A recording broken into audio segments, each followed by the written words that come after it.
Savitri. Book 7. The Book of Yoga. Canto 1. The Joy of Union. The ordeal of the foreknowledge of death and the heart's grief and pain. Page 465. Fate followed her foreseen immutable road. Man's hopes and longings build the journeying wheels that bear the body of his destiny and lead his blind will towards an unknown goal.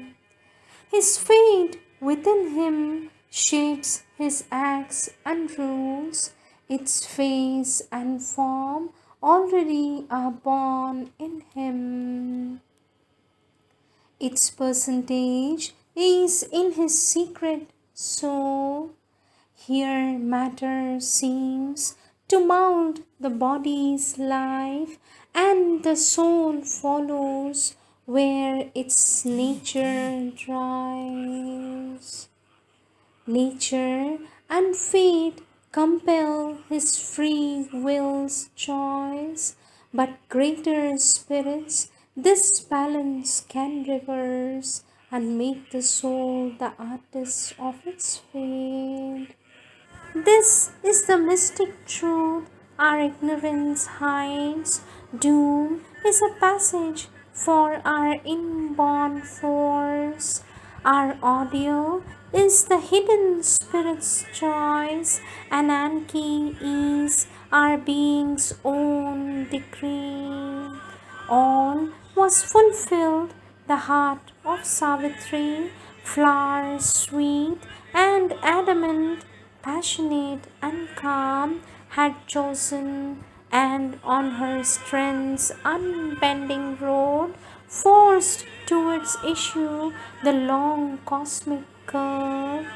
Once more she sat behind loud hastening hoofs, a speed of armored squadrons, and a voice far heard of chariots bore her from her home.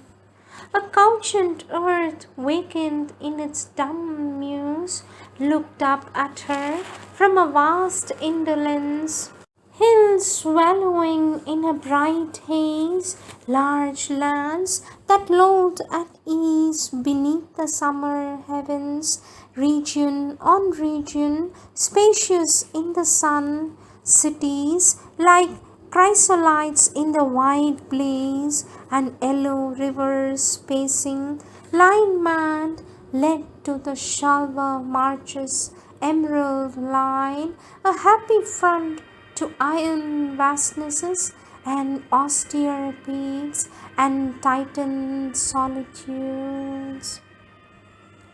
Once more was near the fair and fated place, the borders gleaming with the grew's delight, where first she met the face of Satyavan, and he saw like one waking into a dream some timeless beauty and reality, the moon gold sweetness of heaven's earth-born child.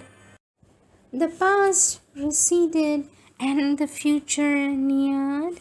Far now behind lay Mathura's spacious halls, the white carved pillars, the cool dim alcoves, the tinged mosaic of the crystal floors, the towered pavilions, the wind rippled pools and gardens humming with the murmur of peace, forgotten soon o'er a pale memory, the fountains splash in the white stone-bound pool, the thoughtful noontides, brooding solemn trance, the colonnades dream, grey in the quiet eve, the slow moonrise gliding in front of night.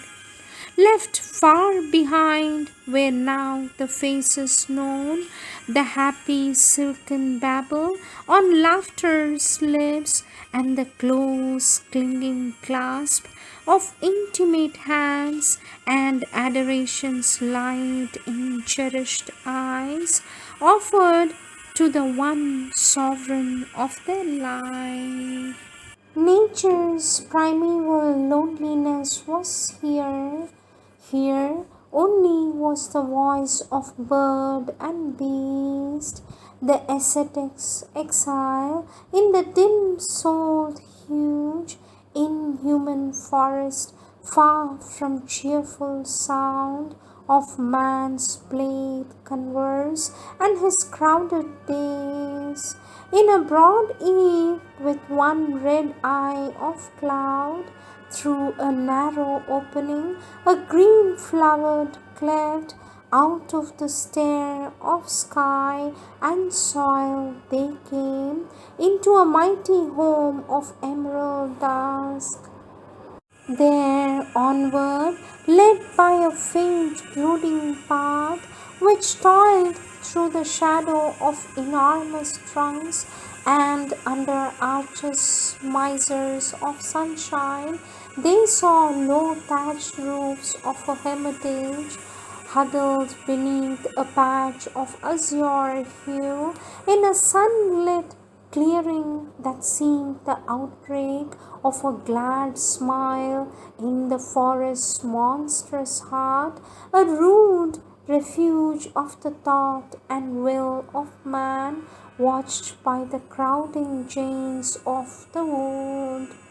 Arrived in that rough-hewn homestead, they gave, questioning no more the strangeness of her fate, their pride and loved one to the great blind king, a regal pillar of fallen mightiness, and the stately careworn woman, once a queen, who now hoped nothing for herself from life, but all things only hoped for her one child, calling on that single head from partial fate, all joy of earth, all heaven's beatitude. Adoring wisdom and beauty, like a young goddess, she saw him loved by heaven as by herself. She rejoiced in his brightness and believed in his fate and knew not of the evil drawing near.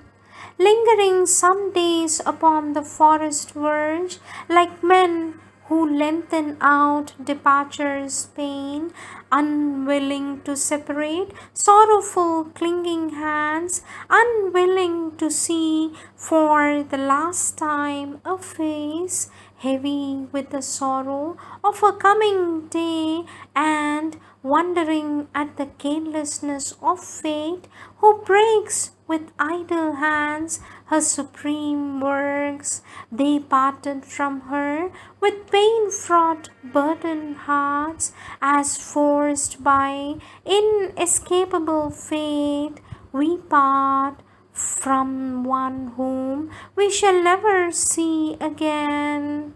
Driven by the singularity of her fate, helpless against the choice of Savitri's heart, they left her to her rapture and her doom in the tremendous forest savage charge.